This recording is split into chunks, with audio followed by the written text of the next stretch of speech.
আচ্ছা, একবার ভেবে দেখুন তো, একটা বিরাট জনপ্রিয় আন্দোলন যা সবকিছুই একজন ক্যারিজম্যাটিক নেতাকে কেন্দ্র করে ঘুরছে, হঠাৎ সেই নেতাই যদি উধাও হয়ে যান, তাহলে কি হতে পারে? আজকের আলোচনাটা ঠিক এমনই একটা ঐতিহাসিক মুহূর্তকে নিয়ে। আমরা ফিরে যাব ষোড়শ শতাব্দীর বাংলায়, যেখানে চৈতন্য মহাপ্রভুর হঠাৎ চলে যাওয়াটা একটা গোটা আন্দোলনকে বলা যায় তার সবচেয়ে বড় পরীক্ষার সামনে এনে দাঁড় করিয়ে দিয়েছিল। আর এই যে প্রশ্নটা, এটা কিন্তু শুধু ষোড়শ শতাব্দীর বাংলার জন্য সত্যি না, তাই না? এটা একটা ইউনিভার্সাল প্রশ্ন। যখন কোনো বিশাল ব্যক্তিত্বের ছায়াটা সরে যায়, তখন কি তার হাতে গড়া সবকিছু তাসের ঘরের মতো ভেঙে পড়ে?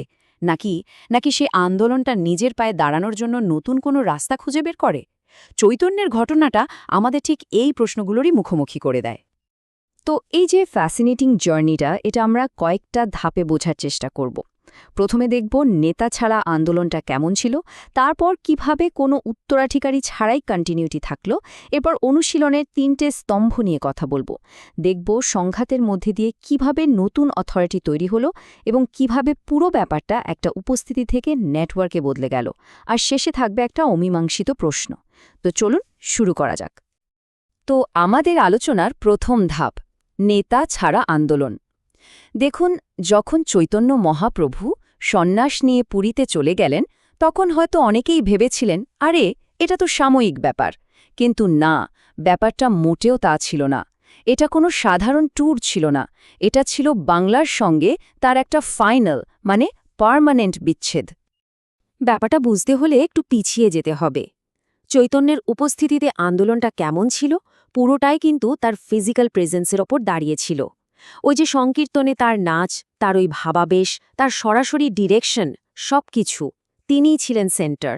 আর যেই তিনি চলে গেলেন, সেই কেন্দ্রবিন্দুটা বলা যায় হঠাৎ করে ভ্যানিশ হয়ে গেল।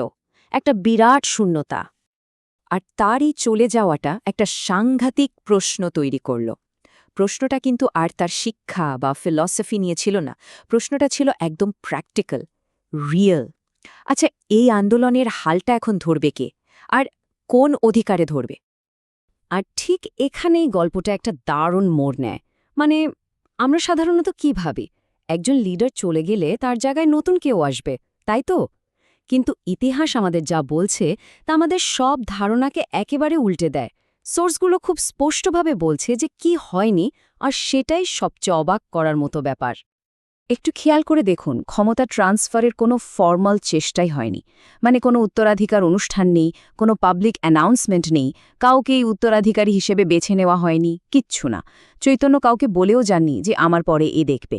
ঐতিহাসিক রেকর্ড যে সাইলেন্ট, এটা কোনো ভুল না, এটাই ছিল ফ্যাক্ট। সিংহাসনটা বলতে গেলে খালিই পড়ে রইল। তাহলে প্রশ্নটা আবার আসছে, টিকল কি করে? উত্তরটা কিন্তু খুব সিম্পল, কিন্তু ভীষণ গভীর। মানুষজন ঠিক সেই কাজগুলোই চালিয়ে গেল যেগুলো তারা চৈতন্যের সাথে করতে শিখেছিল। ওই সংকীর্তন, ওই ভক্তি। কন্টিনিউটিটা কোনো অফিস বা পদের মাধ্যমে আসেনি, এসেছে ওই শেয়ার্ড মেমরি আর অ্যাকশনের মধ্যে দিয়ে। মানে আসল কথা হলো, অথরিটি কোনো পোস্টে ছিল না, অথরিটি ছিল প্র্যাকটিসে। যেহেতু কোনো একজন সেন্ট্রাল লিডার ছিলেন না, লিডারশিপটা কয়েকজনের মধ্যে ছড়িয়ে পড়েছিল। তো এখন আমরা সেই 3টে স্তম্ভ বা 3 পিলার্সের দিকে তাকাব। এরা কিন্তু চৈতন্যের রিপ্লেসমেন্ট ছিলেন না, একদমই না। এরা ছিলেন তার দেখানো প্র্যাকটিসের এক একটা জীবন্ত রূপ। চৈতন্য নেই, তাই এদের ভূমিকাটা হয়ে উঠল ভাইটাল। প্রথমে আসি নিত্যানন্দের কথায়, যিনি ছিলেন এক কথায় ডায়নামিক, চৈতন্যের থেকেও বয়সে বড়, আর বলা যায় আন্দোলনের মোবাইল ইঞ্জিন। তার কাজই ছিল এক জায়গা থেকে আরেক জায়গায় যাওয়া আর সাধারণ মানুষকে সরাসরি নামকীর্তনে সামিল করা। নিত্যানন্দকে প্রায়ই অবধূত বলা হতো। এই শব্দটা খুব ইন্টারেস্টিং। এর মানে হল এমন একজন সাধক যিনি ইচ্ছে করে সমাজের নিয়মকানুন মানেন না, মানে একজন প্রথাভাঙা মানুষ। আর এই নন কনফর্মিস্ট অ্যাটিটিউডের জন্যই আন্দোলনটা কোনোদিন খুব বেশি নিয়মকানুনে বাধা পড়েনি। এরপর হলেন অদ্বৈত আচার্য, একদম অন্যরকম।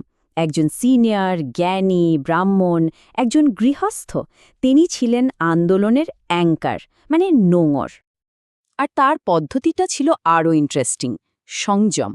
তিনি নিজের বাড়িতে ভক্তদের নিয়ে বসতেন, একটা স্টেবল পরিবেশ দিতেন, কিন্তু ইচ্ছে করে কোনোদিন কাউকে অর্ডার দেননি বা কন্ট্রোল করার চেষ্টা করেননি। তার অথরিটিটা ছিল কাউকে কমান্ড না করার মধ্যে। আর আমাদের তৃতীয় স্তম্ভ হরিদাস ঠাকুর, তার অথরিটি ছিল পিওরলি এক্সাম্পলের ওপর, মানে তিনি নিজে যা করতেন সেটাই ছিল তার পাওয়ার, আর সেটা হলো অবিরাম নামভক্তি। এই কথাটা খুব সুন্দরভাবে হরিদাসের ভূমিকাটা বলে দেয়।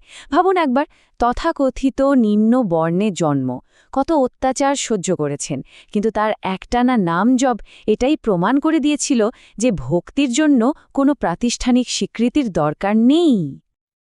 কিন্তু এই যে নতুন ধরনের অথরিটি, এটা বাস্তবে কিভাবে কাজ করত?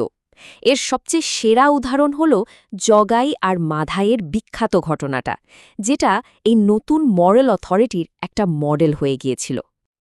ঘটনাটা কি ছিল? 4টে স্টেপে ভাবা যাক। 1. নিত্যানন্দ কীর্তন নিয়ে গেলেন শহরের 2 কুখ্যাত গুন্ডা, জগাই আর মাধাইয়ের কাছে। 2. অ্যাটাক। মাধাই নিত্যানন্দকে এমন মারল যে তার মাথা ফেটে রক্ত পড়তে লাগল। 3. সংযম। নিত্যানন্দ কিন্তু কোনো প্রতিশোধ নিলেন না, উল্টে আক্রমণকারীদের জন্যই করুণা চাইলেন। আর 4. ট্রান্সফরমেশন। এই অবিশ্বাস্য করুণা দেখে 2 ভাই একেবারে বদলে গেল, সারেন্ডার করল। তো এই ঘটনা থেকে কি বোঝা গেল? আসল কথা হলো, লিডারশিপ বা অথরিটি কোনো পদ থেকে আসে না, আসে অ্যাকশন থেকে। চাপের মুখে আপনি কিভাবে রিয়্যাক্ট করছেন তার ওপর। আর এটাই ছিল লিডার ছাড়া একটা আন্দোলনের জন্য একটা পারফেক্ট মডেল, যেটা যে কেউ ফলো করতে পারত। তাহলে এই সব কিছুর ফল কি দাঁড়ালো? যদি আমরা বিগ পিকচারটা দেখি, তাহলে দেখব যে আন্দোলনটার স্ট্রাকচারটাই বদলে গেছে। এটার একজনকে কেন্দ্র করে চলা হাব অ্যান্ড স্পোক মডেল ছিল না, বরং এটা একটা ডিসেন্ট্রালাইজড নেটওয়ার্কে পরিণত হয়েছিল, যেটা অনেক বেশি ফ্লেক্সিবল আর শক্তিশালী। এই স্লাইডটা দেখুন, পার্থক্যটা খুব পরিষ্কার। একদিকে ছিল অথরিটি বাই প্রেজেন্স, মানে চৈতন্যের শারীরিক উপস্থিতিকে কেন্দ্র করে যা চলত। আর অন্যদিকে তৈরি হল অথরিটি বাই প্র্যাকটিস, যেখানে ক্ষমতাটা নিত্যানন্দ, অদ্বৈত, হরিদাসের মতো একাধিক মানুষের মধ্যে ছড়িয়ে গেল, যেখানে একতা আসত শেয়ার্ড মেমোরি আর রেপিটিশন থেকে, কোনো একজন ক্যারিজম্যাটিক লিডার থেকে নয়। আর এভাবেই আমরা আমাদের আলোচনার প্রায় শেষের দিকে চলে এসেছি। চৈতন্য তো কোনো সিংহাসন খালি রেখে যাননি, তিনি রেখে গিয়েছিলেন একটা জীবন্ত প্র্যাকটিস, আর এটাই আন্দোলনকে টিকিয়ে রেখেছিল ঠিকই, কিন্তু এর সাথে একটা নতুন টেনশনও তৈরি করেছিল।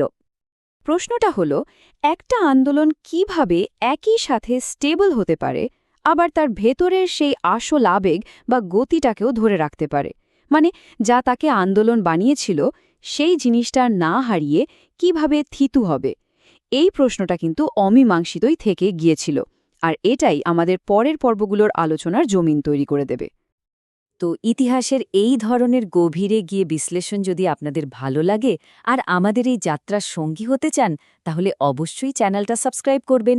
এই আলোচনাটা ভালো লাগলে একটা লাইক দিন আর বন্ধুদের সাথে শেয়ার করে দিন, যাতে আরও অনেকে এটা নিয়ে ভাবতে পারে। আর হ্যাঁ, এই পুরো বিশ্লেষণ নিয়ে আপনাদের কি মনে হচ্ছে?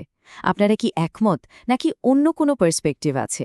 আপনাদের মতামত আমাদের জন্য খুব জরুরি, তাই কমেন্ট করে অবশ্যই জানাবেন। আর মনে রাখবেন, এটা কিন্তু আমাদের 10 পর্বের সিরিজের একটা অংশ মাত্র। প্রতি সপ্তাহে নতুন পর্ব আসছে, তাই সাথে থাকুন। আলোচনার বাইরেও আমাদের সাথে কানেক্টেড থাকতে চাইলে আমাদের ইনস্টাগ্রাম আর ফেসবুকে ফলো করতে পারেন। আমাদের আইডি হল সিলুয়েট লর্স, আর আরও ডিটেলসের জন্য আমাদের ওয়েবসাইট silhouettelaws.github.io দেখতে পারেন। আজকের মতো এখানেই শেষ করছি। ধন্যবাদ।